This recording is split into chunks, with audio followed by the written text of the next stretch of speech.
Então, vamos lá, galerinha do terceiro ano, nono ano, que também, né, passará por esse conteúdo. A gente vai dar prosseguimento, agora falando do nazismo, né, especificamente nesse vídeo aqui. Novamente, a gente precisa falar do contexto, porque o contexto, né, todo texto tem um contexto, e toda história também possui um contexto, e esse contexto ele precisa ser sempre colocado. A Alemanha, ela passa por uma derrota muito humilhante na Primeira Guerra. Isso já está claro para vocês. Nós estudamos a Primeira Guerra Mundial, né? Estudamos agora a crise de 1929. Com o Tratado de Versalhes, acho que vocês lembram, né? Foi aprovado em Versalhes, na França, em que a Alemanha foi duramente humilhada, né? Teve que pagar uma indenização bilionária, teve que fazer o desarmamento total, né? Desarticulação das forças militares do país, né? Perdeu territórios, uma série de medidas lá que foram tomadas contra a Alemanha, porque foi compreendido que a Alemanha tinha sido a provocadora daquela primeira grande guerra, né? Então havia um revanchismo, havia um ódio, havia já um elemento de negativismo em torno disso. Segundo a crise econômica mundial, novamente entra aí, né? O abalo capitalista, a Grande Depressão na década de 20 e 30, né? A crise econômica. E o crescimento dos socialistas, né? Nas eleições. A Alemanha estava, desde 1919, como república, né? E o governo estava muito desacreditado, né? As forças do poder daquele momento muito desacreditadas, sobretudo nessa reconstrução da Alemanha pós-guerra. E aí ganha força, né, a ideologia nazista. Em 1919 vai ser fundado, um pouco antes de chegar ao poder, do nazismo acontecer, vai ser fundado o Partido Nacional Socialista dos Trabalhadores Alemães, chamado Partido Nazista. Por mais que tenha o nome Partido Nacional Socialista, né, tem muito mané, muito malandro aí na internet gravando videoaula dizendo que o nazismo e o socialismo é a mesma coisa. Então vamos parar com isso. O partido ele tinha, né, uma agregação sim, no início inclusive o próprio Hitler participou, né, do Partido Socialista lá alemão, só que ele foi expulso, né, por defender medidas inclusive violentas, por tomar uma série de atitudes. E esse partido ele é pego e é transformado de um partido que tinha uma bandeira nacionalista, né, socialista nacionalista, em uma bandeira nazista, né, o que é bem diferente de socialismo, daquilo que tinha sido construído na União Soviética, que estava sendo construído na União Soviética. Então, isso é ponto final. Não tem nada a ver. Então, o Adolf Hitler, né, que viveu até 1945, claro, no contexto da Segunda Guerra, onde ele vai morrer, né, ele era austríaco, né, foi voluntário do exército alemão na Primeira Guerra Mundial, então, além do revanchismo lá com o Tratado de Versalhes, ainda tem ele que tinha sido soldado na Primeira Guerra. E agitador político eficiente, ele era um ótimo orador, né, uma pessoa que se dava muito bem com as palavras, sobretudo do ponto de vista do conhecimento, né? De saber chegar no subjetivo, chegar na questão da coercitividade, de chamar a responsabilidade, de chamar as pessoas para si. Ele conseguia fazer grandes discursos, grandes oratórios. Isso não é para poucos. Né? No Brasil, então, nossa, não vamos nem falar. A bandeira da Alemanha nazista é essa daí de cima, né, aqui da esquerda, e a bandeira da Alemanha atual, né? Com as três cores, claro que tem uma representação, vocês podem dar uma pesquisada.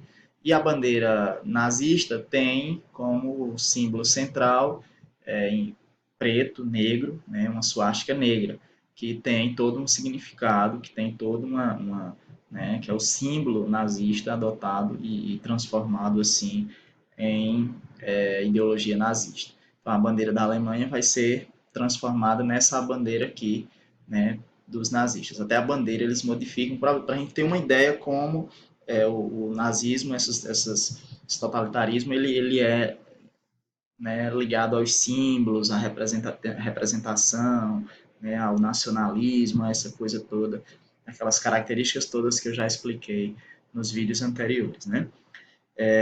Aqui, né, a representação do Hitler, né, nas oratórias, conquistando inclusive esse apoio, essa base de populares, de pessoas de classe média, trabalhadores, né, fazendo frente a esse projeto dos socialistas lá que queriam, né, aproveitar daquele momento para, claro, desenvolver uma revolução socialista, assim como era no contexto da Itália algo também requerido. Então, para o Hitler, ele vai aproveitar muito bem desse momento, né, nesses discursos e ganhando seguidores. Não havia seguidores de lives de internet, não. Eram seguidores que tinham que ser conquistados no gogó, na fala, na oratória, na oralidade. E aí isso ele tinha competência para fazer do ponto de vista da defesa dos seus ideais da ideologia nazista. Né? Vários desses discursos, aí claro, ele já no poder, ele vai ganhar grande apoio da burguesia alemã, dos ricos, né, da grande burguesia alemã. Vai haver uma derrota, né, nas eleições aí nos primeiros anos de 1920, e ele vai tentar, por conta da derrota nas eleições, um golpe, né? Vai tentar um golpe, vai tentar chegar ao poder por meio de um golpe, só que fracassa esse golpe, ele acaba sendo preso, né? E lá na prisão ele escreve esse livro, né? Que esse livro aqui, que é chamado de Minha Luta, né? Mein Kampf, né? Que é chamado de Minha Luta. Eu não sei nem pronunciar o segundo nome, Mein Kampf, né? Mas significa Minha Luta. E nesse livro ele vai pregar os princípios norteadores do nazismo, que já seguem em parte aqueles do fascismo, só que agregando aqui dois outros princípios, né? Ou três outros princípios. Especificamente a questão do racismo, né, contra os judeus, a supremacia da raça ariana e o espaço vital, a questão do expansionismo que ele defende. Então vamos com calma. Primeiro, os princípios básicos do nazismo vão ser: primeiro, ele vai dizer que existe uma supremacia da raça ariana, né? A raça branca era a raça pura, a raça alemã, perante os povos. Isso aí vindo lá dos povos germânicos, né? No processo da formação da Europa, né? A Europa, o eurocentrismo como eixo centro do mundo né, e aí os alemães como povos superiores, inclusive aos demais europeus. E se falar em semitas, em povos asiáticos, aí seriam todos descartados, seriam inferiores, né? Então ele vai defender a supremacia dessa raça ariana, raça branca, no caso, raça alemã. O racismo contra os judeus, porque os judeus especificamente vêm de um outro processo, do processo lá dos semitas, né, no povos semitas, não é simplesmente pela questão religiosa, mas pela questão entre aspas, da raça, que os nazistas rotulam por uma questão racial, e o revanchismo. Claro, a Alemanha estava em pé de guerra e humilhada pela França, pela Inglaterra, pelos próprios países ali vizinhos europeus, e claro, pelos Estados Unidos, a qual estava, né, também endividada. E aí, a última característica desse ideal aí do Hitler é o espaço vital, que significa o quê? A expansão. A Alemanha é isso aqui, a Alemanha é isso, mas a gente quer expandir o território da raça ariana, a gente quer a expansão, a gente vai invadir, a gente tem que ter uma supremacia, né? E para isso vai haver as invasões que ele vai provocar ali na Áustria, Polônia, vários países que vão ser invadidos, e isso desencadeia a Segunda Guerra, né? A gente vai chegar lá.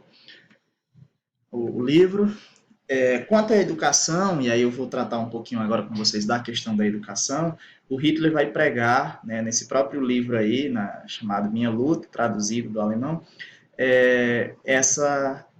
resumindo, né, nesse parágrafo aí, ele vai defender o seguinte. Então, o Hitler vai colocar justamente o povo alemão hoje destruído, morrendo, entregue sem defesa aos pontapés do resto do mundo, tem absoluta necessidade da força que a confiança em si proporciona. Todo o sistema educacional deve ter como objetivo dar às crianças de nosso povo a certeza de que são absolutamente superiores aos outros povos. Então, olha aí o antissemitismo, né, a defesa da raça ariana, como princípio, e inclusive defendendo que seja ensinado, que seja empregado desde cedo nas crianças essa ideologia. E para isso vai haver uma consonância de projeto. Vai existir um ministro, né, do Hitler chamado Joseph Goebbels, né?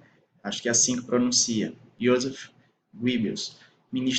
Era ministro da Educação, do Povo e da Propaganda, principalmente da propaganda, porque da propaganda foi o que ele mais se incubou de fazer. E aí, a partir dele, a gente vai ter um controle, a gente não, os alemães vão passar por um controle sobre as instituições educacionais, né, e os meios de comunicação altamente controlados.